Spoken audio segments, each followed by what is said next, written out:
This small hall was once filled with laughter and celebrations of marriages. Now it echoes with tragedy. These are some of the families of Baba Amr who have nowhere else to go, finding relative safety in this makeshift bunker, but little comfort.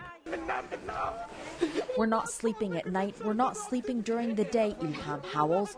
The children are always crying. The bombs are coming down like this. They huddle in near darkness. Some cover their faces, afraid they'll lose more than they already have. This woman's son has been detained since the end of August. Another woman's son has been detained, this one right here, for a month and a half. We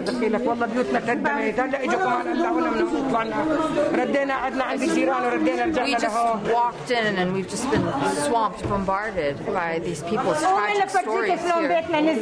They survive on basic staples of rice and lentils, taken from a government warehouse in the neighborhood, but supplies are running low. At a woodcutting factory turned bunker nearby, baby Fatima is cradled in her grandmother's arms, the image of innocence, though the world she was just brought into is anything but. Her 19-year-old mother gave birth to her in this makeshift shelter 24 hours ago. There are no painkillers. I couldn't sleep all night, she tells us, still in excruciating pain. She says her husband left a month ago to get supplies and hasn't been able to get back. He doesn't know he's a father. Baby Fatima has two great uncles she will never meet, both detained and returned as mutilated corpses. It was a sight you don't want to see. Fatima's grandmother's voice trembles as she describes how one of her brother's neck was broken, his skin peeled off. We've just been given a photograph of her second brother who was detained and the state that she received his corpse in. And it's absolutely horrific. It's a room filled with endless stories of death and despair.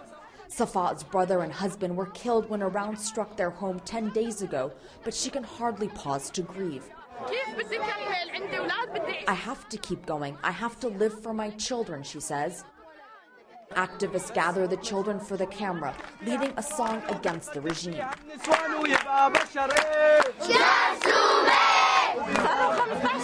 My husband died on the first day of the bombing. They didn't let me see his body. It was shredded to pieces, Khudr recalls.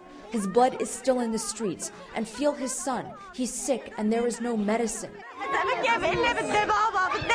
He keeps crying, saying, I want daddy, I want daddy. I can't bring his daddy back. What is the world waiting for? For us to die of hunger and fear?